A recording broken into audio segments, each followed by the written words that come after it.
nome é Vera Lúcia Jacó Chaves, eu sou professora desde 1973, eu iniciei minha vida no magistério como professora, ainda professora primária, desenvolvi várias atividades de docente junto à Secretaria Estadual de Educação, onde eu fui professora concursada, até 1989, quando em 1989 eu fiz o concurso aqui para a Universidade Federal do Pará, e ingressei inicialmente na Escola de Aplicação. Trabalhei 3 anos no antigo NPI, que hoje é a Escola de Aplicação, como professora de Sociologia, e depois eu fiz outro concurso aqui para o Instituto de Ciência da Educação, como professora daqui do curso de Pedagogia. A minha formação, eu estudei aqui na Universidade Federal do Pará, de 1974 a 1977, quando eu fiz o curso de Ciências Sociais, ainda em plena ditadura militar. Depois eu retornei para a universidade em 83 e fiz o curso de Pedagogia. Então eu tenho 2 formações na graduação de Ciências Sociais e Pedagogia. Depois eu fiz vários cursos de especializações aqui e fiz o mestrado em Educação, com concentração em políticas públicas, e o doutorado aqui na UFPA, e o doutorado eu fiz na Universidade Federal de Minas Gerais, no programa de Educação e Inclusão Social. Depois disso eu fiz já 2 cursos de pós-doutorado, um junto à Universidade Tradicional de Lisboa e o outro no programa de pós-graduação em Políticas Públicas e Formação Humana da UERJ. Eu venho desenvolvendo meus estudos e pesquisas desde o meu mestrado, em 1993, que eu desenvolvo pesquisas sobre políticas de educação superior. Coordeno um grupo de estudos e pesquisas sobre educação superior daqui do Instituto de Ciência da Educação, que está esse ano completando 20 anos de pesquisas. Trabalhei já com várias pesquisas financiadas pelo INEP, pela CAPES, pelo CNPq. Atualmente eu coordeno um projeto de pesquisa que é sobre financiamento da expansão da educação superior no Brasil, que participando, esse projeto está vinculado a uma rede de pesquisadores do Brasil, que é chamada Rede Universitas, do qual participam pesquisadores de 36 universidades públicas do país, e é um grupo uma rede de referência de estudos e pesquisas sobre educação superior.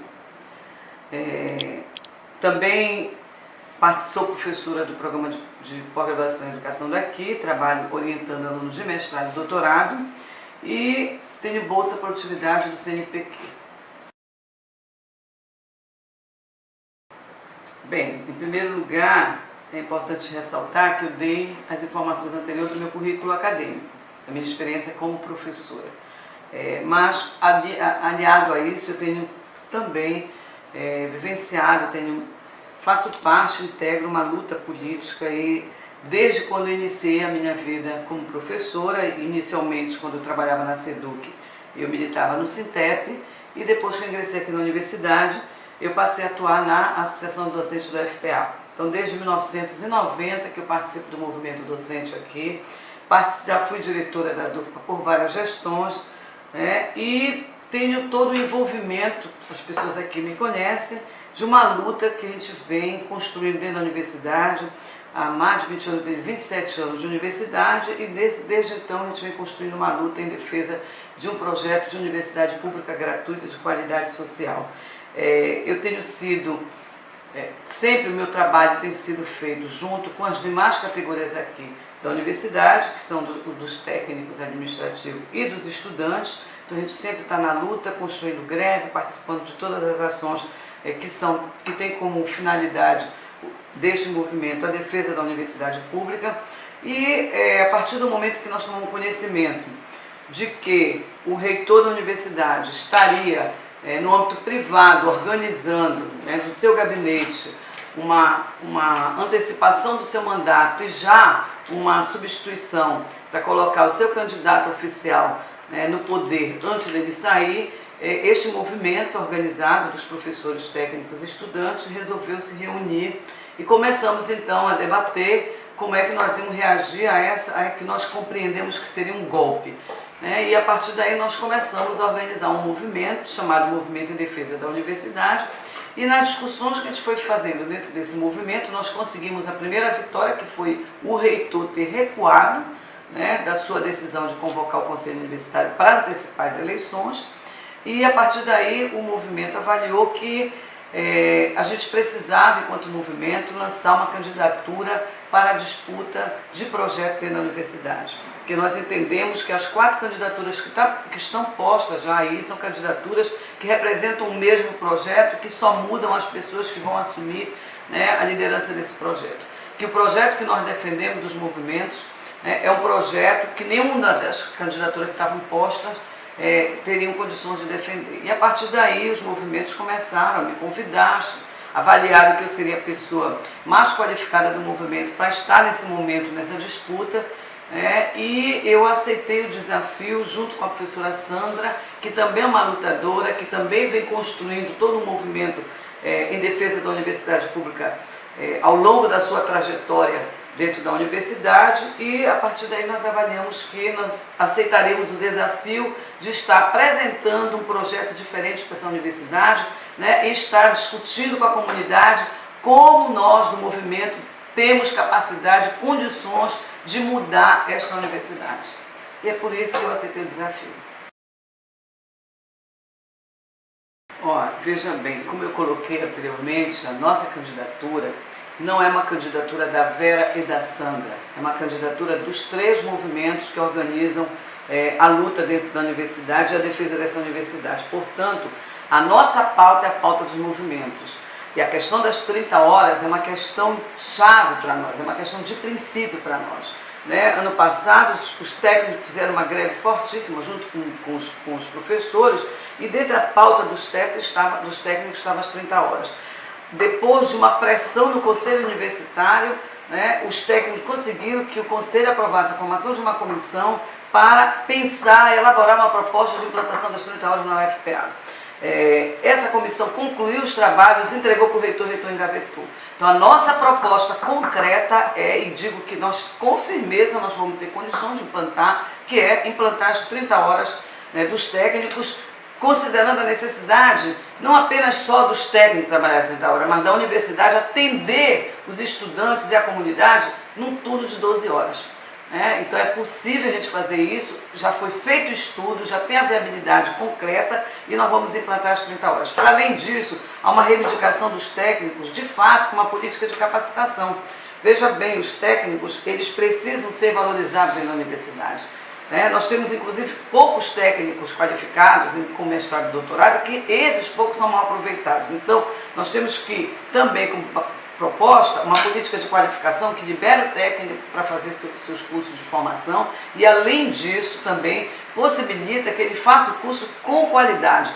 Prevê, inclusive, ajuda financeira para que ele possa desenvolver os seus estudos nesse período que ele está se qualificando. Uma outra reivindicação dos técnicos, para nós também é uma questão de princípio, porque não é só deles, é uma reivindicação dos 3 movimentos, que é a participação paritária nos conselhos da universidade, nos conselhos superiores, nos conselhos das unidades. É possível, sim, viabilizar a participação paritária, porque inclusive a UFRA, que é a nossa universidade vizinha, lá o Conselho Superior é formado de forma paritária. Então esse também é um compromisso que nossa chapa está assumindo a gestão, a gente vai viabilizar isso. Mudar o regimento da universidade, inclusive provocar discussão nas unidades e nas subunidades, para que também essas unidades e subunidades façam a composição paritária nos conselhos. Eu quero só te dizer que é possível, porque, por exemplo, o instituto que eu trabalho, nós temos 30 horas, nós já aplicamos 30 horas para técnicos, portanto nós já fazemos isso na prática. Os nossos conselhos todos são paritários, a congregação é composição paritária, as faculdades têm composição paritária, o programa de pós-graduação em educação é composição paritária.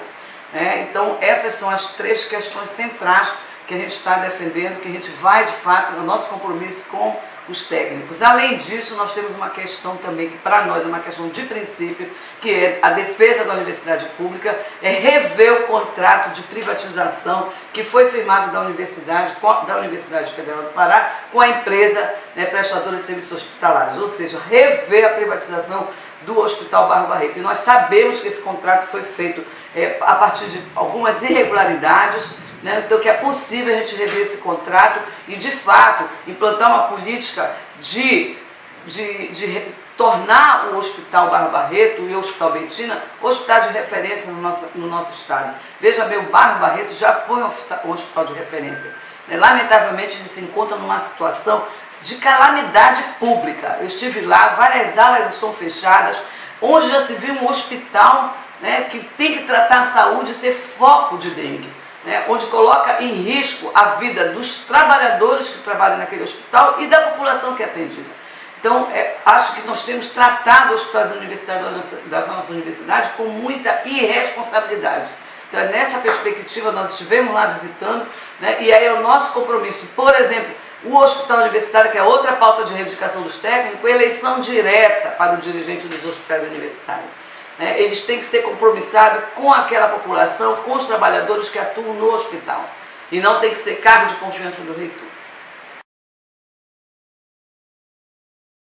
Veja bem, existe uma legislação que exige que para assumir cargo de reitor tem que ser professor, tem que ser doutor, né, tem que ser associado ou adjunto, né, ou titular. A gente tem duas frentes de luta aí. Né? Uma frente de luta é junto ao governo federal, né, para que a gente possa estar trabalhando na perspectiva de mudar, porque é uma lei, inclusive, antidemocrática, porque além de tudo ela impõe os 70%. Né, na composição dos conselhos superiores, e lamentavelmente o governo do PT, que passou, já tem 14 anos no governo, né, não teve, que inclusive era ponto de pauta do programa inicial do governo Lula, quando ele assumiu em 2012, o programa Escola do país, estava previsto ele rever, né, refazer esse decreto que institui 70%, lamentavelmente não fez, mas é possível a gente, no gozo da autonomia da universidade, como a gente já vem fazendo, colocando eleições paritárias, por exemplo, a gente também fazer as alterações que nós, no uso da nossa autonomia, a gente considera viável. Mudar, fazer a discussão dessa questão no Conselho Universitário, aprovar resoluções que possibilitem que os técnicos que tenham qualificação possam assumir esses cargos. Então, veja bem, a gente já conversou com o movimento dos técnicos, né, e temos clareza que não temos nenhum problema, muito pelo contrário, nós estamos estimulando os técnicos a assumirem cargos na pró-reitoria. Então, eles estão discutindo, estão inclusive já indicando pessoas para assumirem várias pró-reitorias. Veja bem, inclusive pró-reitoria de graduação. Necessariamente não precisa ser um professor, porque nós entendemos que nós temos técnicos qualificados que têm competência para assumir a frente de qualquer órgão gestor desta universidade.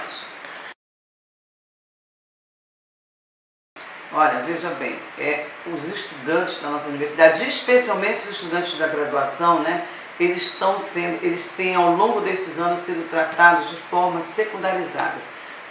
Os restaurantes universitários são absurdos, desde 9 horas da manhã você já tem fila nos 2 restaurantes universitários que nós temos aqui. Então, veja, há uma reivindicação histórica do movimento aqui no campus de Guamá, para que a gente possa, né, construir um outro restaurante universitário para o Centro de Ciência da Saúde. Agora eu sei que tem pessoas dizendo que vão construir, mas é uma demanda antiga. É possível aumentar a quantidade de alimentação, é possível criar uma política de organização, né, do próprio restaurante universitário, né, onde você possa distribuir senhas que não precise que o estudante perca a sua aula para ficar em fila, né, para que ele possa ter a sua alimentação. É importante a gente transformar esse momento da alimentação de um momento de lazer e de prazer, e não um momento de sofrimento como é hoje. Então nós vamos estudar a possibilidade, junto com os estudantes, né, de como nós vamos administrar o restaurante, vamos aumentar esse restaurante. Mais uma outra coisa, além de construir outro restaurante, a gente tem que olhar que a universidade ela é multicampo. A universidade ela não se reduz ao campo do Guamá. A universidade ela tem vários campos no interior. Castanhal, por exemplo, começaram a construção do restaurante universitário, falta 90 mil para concluir o restaurante universitário. Veio a política de corte, cortaram. Quer dizer, isso sempre, a reivindicação dos estudantes na nossa universidade sempre é colocada como o último ponto para ser atendido. Então nós vamos reverter isso aí. Então é importante ter restaurante universitário também nos campos do interior. A gente tem que discutir o que é prioridade. Outra reivindicação dos estudantes é creche. Lamentavelmente nós temos um pró-reitor aí que disse que os estudantes não têm que engravidar durante o período da sua formação. Eu fui uma que terminei meu curso de graduação, o primeiro curso de graduação que eu fiz, antes de eu terminar meu curso, eu tive minha primeira filha. Então não pode se impor para a mulher, né, que ela tenha que primeiro estudar para depois ter filho. É um absurdo o que acontece aqui. Então nós temos que, de fato, construir creche, nós temos que discutir os espaços, porque existe espaço que a gente possa construir creche dentro da universidade, né? Nós temos, inclusive, corpo qualificado para atendimento da creche, porque nós temos uma grande escola de aplicação na nossa universidade, que atende as crianças a partir de 4 anos. Então precisamos discutir com a comunidade como nós vamos implantar a creche, porque é possível sim. Outras questões fundamentais são as políticas de assistência. O que aconteceu na nossa universidade? A gente aprovou a política de cota, que é extremamente importante, mas a gente aprovou só a política de cota, não a inclusão de fato dos estudantes. O que você tem? Você tem um número reduzido de bolsa para atender esses estudantes carentes e estudantes que vêm pelas cotas da universidade, que não atende todos. Aí você cria critérios de exclusão. Então eu digo que a política de inclusão que nós temos na UFPA é uma política de inclusão excludente, porque exclui mais do que inclui. Veja bem, não tem nem 2.000 bolsas de permanência. Quando você, esse ano, entrou 7.000 alunos na universidade, e só menos de 2.000. Este ano, bolsas novas foram 600 bolsas, para distribuir para 7.000 estudantes. Quer dizer, não há um atendimento, não há, por exemplo, a residência universitária, que é outra reivindicação histórica dos estudantes. Você dá para alguns estudantes algumas bolsas, residência, para que eles possam alugar, e a gente sabe que não é suficiente para alugar imóvel, é eles que se coloquem em 2, 3 pessoas para poder ver se conseguem sobreviver. Todas as universidades, a nossa universidade, ela é a 2ª universidade maior do país. Ela precisa ter residência universitária. Ela é importante porque nossos estudantes que nós atendemos, a grande maioria vem de fora daqui de Belém. Não só de Belém, nos campos do interior. Estive ontem em Altamira, lá tem uma residência universitária, mas só comporta 36 alunos. Para um campus que tem quase 2.000 alunos e que a maioria vem de fora, vem de fora dali do município de Altamira. Então é preciso sim instituir uma política de assistência estudantil, mas veja bem, a partir da reivindicação dos estudantes, mas não a partir do que eu, reitora, estou pensando para eles. Então é fundamental você inverter essa lógica, você chamar as categorias e trabalhar com essas categorias. Nós temos isso de recurso. Isso é possível para a gente aplicar em quê? Vamos definir as prioridades, mas não sou eu que tenho que dizer qual é a prioridade. Quem tem que dizer qual é a prioridade são os estudantes. É importante essa sua questão, porque veja bem, não é só ao longo das ilhas, não é só a questão da universidade estar na beira do Rio Guamá e não ter de fato um projeto que possa viabilizar o aproveitamento dessa realidade da nossa região, especialmente Belém, Belém tem mais de 30 ilhas, e Belém que fica na beira toda do Rio e da Bahia, do Guajará. Então é importante, nós temos aqui também engenharia de pesca, nós temos cursos que utilizam-se do rio como objeto de pesquisa, e é preciso a universidade estar de costa para a comunidade no seu entorno. Então acho que essa tua pergunta tem a ver com uma questão central de fazer um projeto de extensão. Você vê hoje a Pró-Reitoria de Extensão destinada apenas para desenvolver política de assistência. Você não tem uma Pró-Reitoria de Extensão que de fato esteja voltada para o entorno da universidade, para atender às demandas da sociedade, que é importante ressaltar que é ela que financia a nossa universidade. Então nós temos que ter um compromisso de dar retorno para essa sociedade, e o retorno primeiro é exatamente daqueles que estão no nosso entorno, trazer os movimentos que a partir das suas pautas de reivindicações, tentar desenvolver pesquisa, projetos de extensão para atendimento dessa população. Então, sobre essa questão de ter barco, eu acho que não é só o barco, eu acho que é todo um entorno que a gente tem que pensar da universidade, para atender a essa população que está ao seu redor. Então, a gente pensa que é necessário que a Pró-Reitoria de Extensão viabilize um planejamento que chame, não apenas é o pró-reitor que vai pensar, mas que convide as comunidades do seu entorno para pensar junto o que elas consideram que é importante que a universidade desenvolva para elas. Veja bem, a nossa Universidade Federal do Pará, como eu falei, que ela é a maior a universidade da região e a 2ª maior do país, ela é uma universidade que ela é pioneira das federais na implantação do multicampismo. Mas, infelizmente, é uma universidade multicamp que só fica no papel. Por quê? Porque dentro da universidade está instalada uma prática de gestão né, que eu chamo, que é um modelo misto de gestão neoliberal, que é a gestão gerencial, que é a universidade voltada para os interesses apenas exclusivos do mercado, e nessa perspectiva a universidade vem cada dia mais sendo privatizada, né, e voltada para os interesses privados, inclusive com projetos de financiamento com empresas privadas, né, que voltada apenas para os interesses dessas empresas, e ao mesmo tempo ela desenvolve uma prática em termos da privatização, como por exemplo o auditório central da universidade é privatizado, se cobra a taxa fica com a reitoria. É um absurdo a gente estar praticando cobrança de taxa para uso, inclusive da própria comunidade, do seu espaço, do espaço que é da universidade. Então essa é uma questão que a gente precisa mudar, e para a gente mudar, a gente tem que mudar o modelo de gestão. Então o que nós vemos? Que hoje as unidades, as subunidades, os campi, eles ficam na dependência, numa relação, estabelecida uma relação de dependência, onde para eles conseguirem melhorar a sua gestão, atender à necessidade daquela unidade, eles precisam mendigar e com o pires na mão nas pró-reitorias, né, pedindo que seja atendida uma necessidade fundamental. Como, por exemplo, eu quero um aparelho de ar-condicionado com o laboratório que pifou, eu tenho que ir lá com o pró-reitor, pedir, e se ele gostar de mim, ele me dá. Então, se o pró-reitor gosta de mim, ele implanta, ele cria um prédio na minha unidade porque ele é meu amigo. Não pode continuar dessa forma.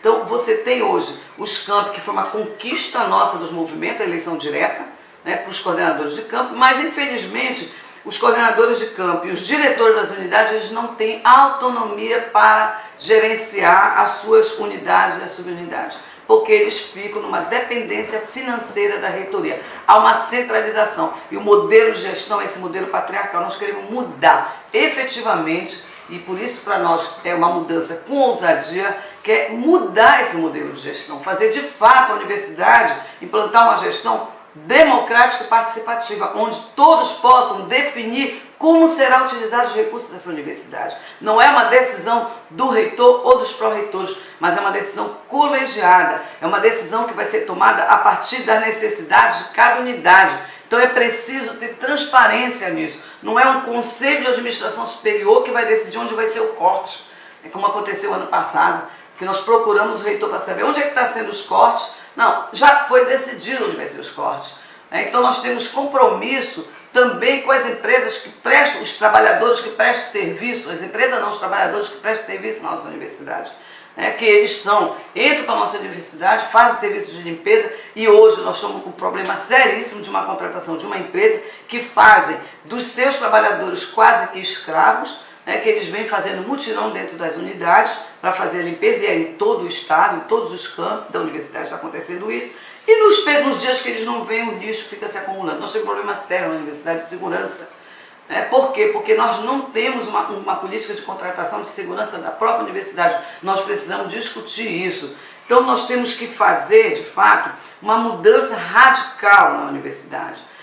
E uma outra coisa que eu queria ressaltar aqui, que eu fiquei espantada quando eu tomei conhecimento que o campus de Ananindeua foi criado a partir do momento que foi aprovada a criação. É porque existia de fato recurso para a criação dele, e para nossa surpresa, o campus de Ananindeua foi criado dentro de uma faculdade particular, e a universidade está pagando aluguel para uma faculdade particular em Ananindeua para que aquele campus funcione lá, e pasme, sob a gestão do diretor da faculdade particular, onde os professores, os técnicos, os estudantes não têm autonomia para poder circular livremente no campus. Então nós precisamos mudar.